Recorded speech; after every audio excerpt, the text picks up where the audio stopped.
Colonel, let me bring you in at this point. We saw some members of the House and some senators say that they were not even going to look at this request at all because nothing has been achieved from 18 months of state of emergency in those 3 states. If indeed, like he just reiterated, the president, as the commander-in-chief and as the president of the Federal Republic of Nigeria, can ask troops to move wherever he wants them to, why does he need to declare a state of emergency, especially since people are saying that the earlier declared state of emergency has yielded no result at all? Thank you very much. You see, things have to be done in the right manner. The president was not wrong to have made a request for renewal. If we look at other advanced democracies, we will see that that is the normal thing, to make a request through the proper channel. When it fails, as we are looking at it now, the president can also invoke other aspects of the Constitution to now go full blast and use his prerogative to do what he has to do to ensure peace is restored in the areas where we have problems in the country. I don't think the president was wrong. It is only the way we handle it, and I want to say here, I think we are over-politicizing situation in this country, and it's not going to help us. And it appears also we Nigerians, through our representatives, we are not learning from our past. In fact, I was thoroughly embarrassed as an adult in this country. If I didn't really witness what happened in Western region that time, I have read about it and I've participated in campaigns outside this country. I know the negative impact that those countries have suffered. And I think we have to apply caution here. Whatever is the political issue at stake, that the left is not ready to agree with the right, I think something has to be done urgently. Okay, Mr. Wagani, yes. You are an indigene of Borno State. Yeah. Do you think that a renewal of a state of emergency is capable of solving the problems in your state? Actually, and environs? What we have experienced in that region, at least if state of emergency could have been able to calm the situation down, it could have done it by now.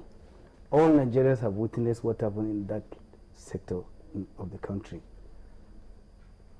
State of emergency gave room to insurgency to even take over more territory within that region.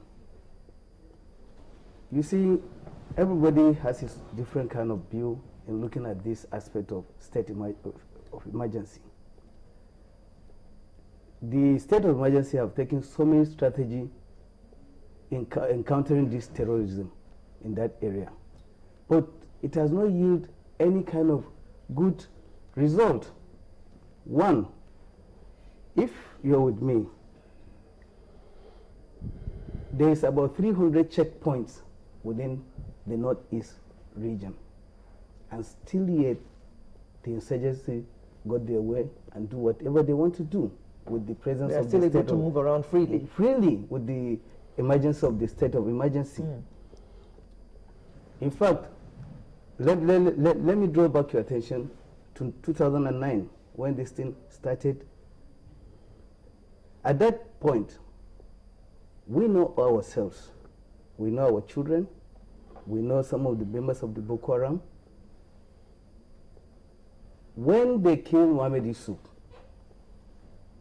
some of us tried to report that Mr. X and Mr. Y, they are members of this group. But the same security agents, they told them that it is Mr. B and Mr. C told us where you are, and that's why you've been arrested. And the same boys, they came back with their guns and start killing people in my state. Those who spoke? Those who spoke. So now they leave you with an option. If you said that it is, I know you, the next point is going to be killed. So you better stay mute. When the military take cover, they were saying Boko Harams are faceless. But the problem there is, will you say, I know Boko Haram, and end up wiping dead the whole of my family? I think we have to put more precautions in whatever we're doing. You see, in every 300 meters, there's roadblock in Maiduguri. Still yet, this insurgency, they find their way, go around freely within the state. We've been patiently saying, please and please, this emergency is enough. We don't want it. But when our representative spoke on the issue of state of emergency, they will say they are Boko Haram members. So they don't have any choice than keep quiet. Okay. All right. Thank you very much. Let me come back to you. I would love asking a question here that, you know, what we are confronted with is something quite alien to our system. Yes. And here you know that this group of Boko Haram definitely have some foreign backers being funded with, you see, the kind of equipment at their disposal. My question goes to almost everybody in this panel. We are confronted with a crisis that is not the creation of any of us, neither that of the CNC. If for any reason they in this country, because the responsibility, the security and welfare of the citizens is the primary responsibility while we are all in government, what actually would be the alternative if they are saying they don't want state of emergency and presume that the provision of section 217 sub 2c is not there in the Constitution? Because I'm sorry to interject. Let me ask you pointedly then, Yes. that when you say what you're saying, the concern of people is we've had state of emergency for how long, and what has been the impact? We've seen Mr. Nuru Wagani here, who says it's not done us any good. In actual fact, it exposes us to Boko Haram being able to run riots, and that seemed to tally with the reports. Don't you see a major advantage in that? Because presume the armies are not there today. I believe that Nuru probably might not even be staying in Borno at this particular minute, because they will have hosted their flags and driven all of them out of that place. Probably myself and yourself might not even be privileged to sit down in this place because they want to take over the whole country. Okay, let's look at it. I'm really sorry, it looks like we're arguing. We're not. No, we're just not having at all. Conversation. Yeah. But I am keen to get your point on this. If you have no state of emergency, will the army not be able to move in any region within Nigeria? That is the look I said we have. Okay. That presume, because you see, this whole issue is about collective engagement. Yes. And you should appreciate that we are running a democratic government. The president is aware that he can go solo, but he wants everybody to be part and parcel of whatever decision that we are taking. That is why he brought the National Assembly into this whole exercise. And if the National Assembly says no, we are not interested, then it is left for him to take his case to the Nigerian people and say, these are my challenges, but I am going solo. Before I move on, Honorable, two quick questions, and I just need a yes or no.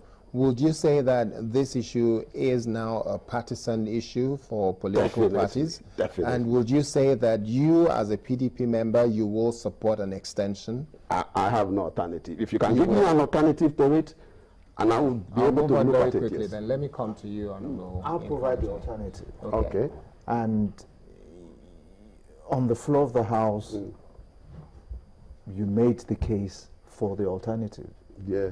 Brilliantly so made. And that has been my position at the first request of Mr. President. That was my argument on the floor of the House, that we do not need a state of emergency to do what the President has the powers under the laws that we have enacted. Sections 215 allows the police to be used in whichever way they want to be used. Actually, Section 215 could be used by the police to defend the embarrassment that happened on Thursday, because Section 2155 says that you cannot, in a court of law, ask what directions or instructions was given to the police. So the police can, I don't see how far we will go with the Inspector General of Police coming to appear before a panel. He would say, sorry, the Constitution says that I don't have to tell you what directions were given to me. And that's why policemen on the street says order from above, order from above. They're protected by the Constitution. Can the Commander-in-Chief, I'm really sorry to interject because of time, can the Commander-in-Chief just ask the soldiers to go into an environment like Borno State, like Yobe State, and Adamawa State without state of emergency? Can he do that? Section 217 of the Constitution empowers him to so do. There are conditions. There are conditions. That comes back to the Parliament for concurrence, for directions, for guidance. He has operational control and or command. endorsement or approval? No, would it be guidance, which means you have no right to overturn that decision? No, for us to agree on how to go about it. But Mr. Ajayi, that's what the law says. That's what the Constitution says. Commander-in-Chief of the armed forces, can he not deploy his forces as he pleases, as he sees necessary? Subject to approval of the concurrence of the Parliament. It says subject to an act of the National Assembly. But the issue is purely to address insurrection, to maintain public order and peace. You know, that is why I said that we are very lucky to have that section. And unfortunately, or rather fortunately for us, the National Assembly have not set out the modality or the methodology in which the President can deploy the armed forces to address his forces. Yes, to address he's the commander. Exactly, he's the CNC to address insurrection.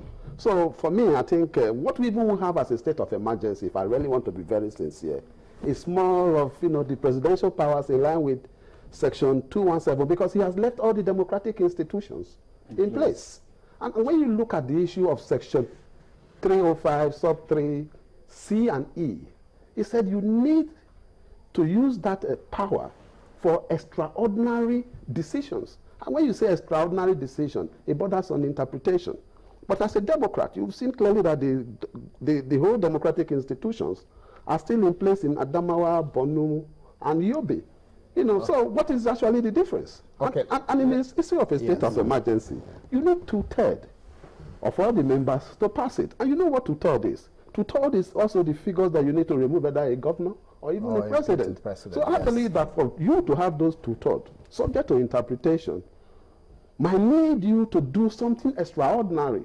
And the extraordinary issue may be probably to take off some of these institutions for about 6 months. But the president in his wisdom said, no, let all the democratic institutions be on ground and let's address these issues.